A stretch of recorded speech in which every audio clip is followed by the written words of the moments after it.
সামনেই বিধানসভা নির্বাচন, তার আগে ফের অশান্ত ভাঙড়। ভাঙড়ের চালতাবেরিয়া অঞ্চলের দক্ষিণ বামুনিয়া এলাকায় আবারও উদ্ধার হলো তাজা বোমা। কিছুদিন আগে জলাশয় থেকে একাধিক বোমা উদ্ধার হয়, সেই ঘটনার রেশ কাটতে না কাটতেই ফের কলাবাগান থেকে উদ্ধার 2 ব্যাগ ভর্তি তাজা বোমা। খবর পেয়ে ঘটনাস্থলে পৌঁছয় বিজয়গঞ্জ থানার পুলিশ। কয়েকদিন আগে এই একই এলাকায় ভয়াবহ বোমা বিস্ফোরণের ঘটনা ঘটে। তার কিছুদিনের মধ্যেই আবারও জলাশয় থেকে উদ্ধার হয় একটি আগ্নেয়াস্ত্র ও একাধিক বোমা। পরপর এই ঘটনায় এলাকায় ফের চরম আতঙ্ক ছড়িয়েছে। পুলিশের প্রাথমিক অনুমান, এলাকায় মজুত রাখা হচ্ছিল বোমা। পুরো ঘটনার তদন্ত শুরু করেছে বিজয়গঞ্জ থানার পুলিশ।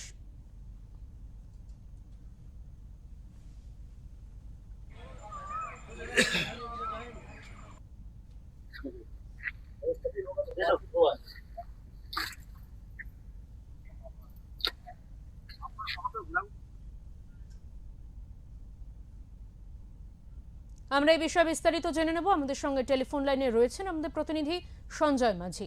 সঞ্জয়, ভাঙড়ে সামনেই বিধানসভা নির্বাচন এবং তার আগে আবারও কিন্তু একটা উত্তপ্ত পরিস্থিতি দেখা গেল ভাঙড়ে। বোমা উদ্ধার হলো ভাঙড় থেকে, বিস্তারিত জানতে চাইবো এই বিষয়ে তোমার কাছ থেকে। হ্যাঁ দেখো, একদম ঠিক বলেছে দেবাঞ্জলি। ভাঙড় যেন পশ্চিমবঙ্গে বিধানসভা ভোট যত এগিয়ে আসছে তার মধ্যে একদম গুরুত্বপূর্ণ অধ্যায় উঠেছিল। গতবারে আমরা যেমন দেখেছিলাম নন্দীগ্রাম, এবারে দেখা যাচ্ছে ভাঙড়। ভাঙড়ে একাধিকবার কখনো প্রার্থী নিয়ে বিক্ষোভ, কখনো প্রার্থী বদল নিয়ে বিক্ষোভ, একাধিক মানে ভাঙড়ে কখনো সন্ত্রাসের অভিযোগ, কখনো মারামারির অভিযোগ, কখনো রক্তপাতের অভিযোগ, একাধিক অভিযোগ উঠছে। আজকে আবার আমরা কয়েকদিন আগেই দেখিয়েছিলাম যে ভাঙড় থেকে একটি জলাশয় থেকে কিছু বোমা, একটি আগ্নেয়াস্ত্র উদ্ধার হলো। তারপর কেন্দ্রীয় বাহিনী আবার একই জায়গা বিকেল থেকে বিপুল পরিমাণ অস্ত্র উদ্ধার করলো এবং বোমা উদ্ধার করলো। তারপরে এলাকায় যথেষ্ট চাঞ্চল্য সৃষ্টি হলো এবং ইলেকশন ভোটের আগেই এত উত্তপ্ত হয়ে উঠলো ভাঙড়। আজকে আবার ভাঙড়ে আবার 2 ব্যাগ ভর্তি তাজা বোমা উদ্ধার হলো।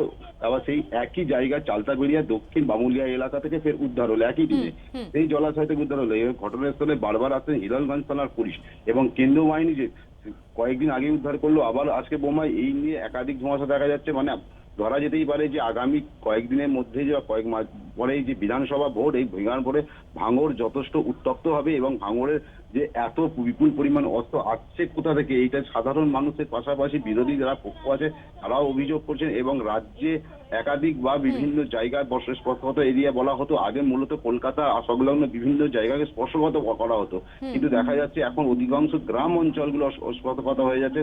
তার মধ্যে একদম উল্লেখযোগ্য হচ্ছে ভাঙড়। দেবাঞ্জলি, সঞ্জয়, কারা এই বোমাগুলো রাখতে পারে বা আগ্নেয়াস্ত্র রাখতে পারে, কিছু কি জানা যাচ্ছে সে বিষয়ে? পুলিশকে কিছু জানিয়েছেন সে বিষয়ে? পুলিশের পক্ষ থেকে এই বিষয়ে কোনো কিছুই বলছে না। ভাঙড়ে দুটো রাজনৈতিক দলের মধ্যে সংঘর্ষ, এটা সকলেই জানে এবং সংঘর্ষ উত্তপ্ত আজ থেকে একদম দেশের বাইরে পর্যন্ত বলা যায়। বিভিন্ন জায়গার যেমন খবর উঠে আসে ভোটের সময়, যেমন গতকাল কিছু কিছু জায়গায় বিজেপি যে শাসক দলের প্রধান বিরোধী দল হিসাবে এখানে যে পরিচিত বাংলায়, সেখানে বিজেপি দলের উপরে হামলা হয়েছে। আবার কোথাও দেখা গেছে বিজেপির পক্ষ, তৃণমূলের পক্ষ থেকে অভিযোগ করা হয়েছে বিজেপি তাদের উপরে হামলা করেছেন।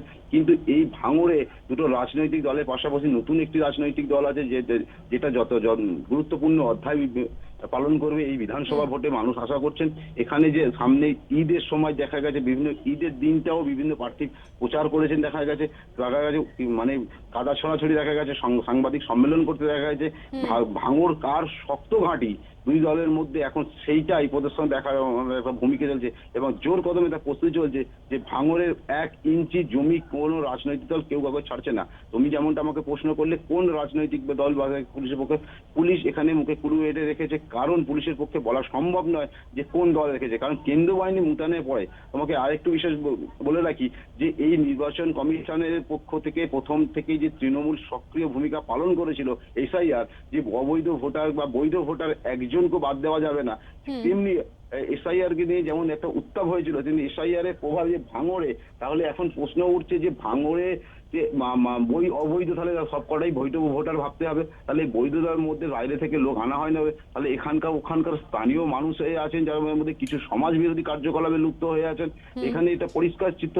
আবার বিজেপি পক্ষ থেকে যেটা আমরা সূত্রের মারফতে জানতে পারি, তারা বলছে যে ভাঙড়ে যেহেতু ক্যানিং পূর্বের বিধায়ক চেঞ্জ হয়ে ভাঙড়ে এসে, ভাঙড়ে এবং তৃণমূলের একজন বিশিষ্ট নেতা যেমন একসময় তৃণমূল সক্রিয় ভূমিকা পালন করতেন, যে তৃণমূল ছেড়ে আইএসএফে গেছে, সেখানে তাদের দুজনের যে বাগদণ্ড এবং তাদের গোষ্ঠীদ্বন্দ্ব এটা প্রকাশ বলা যেতে পারে। তৃণমূলের পক্ষ থেকে যেমন বলা হয় যে কোনো গোষ্ঠীদ্বন্দ্ব নেই, এখানে কিন্তু গোষ্ঠীদ্বন্দ্ব নয়, এখানে সরাসরি বলে যে দুটো দল, রাজনৈতিক দল তাদের ক্ষমতা বিস্তারের জন্য।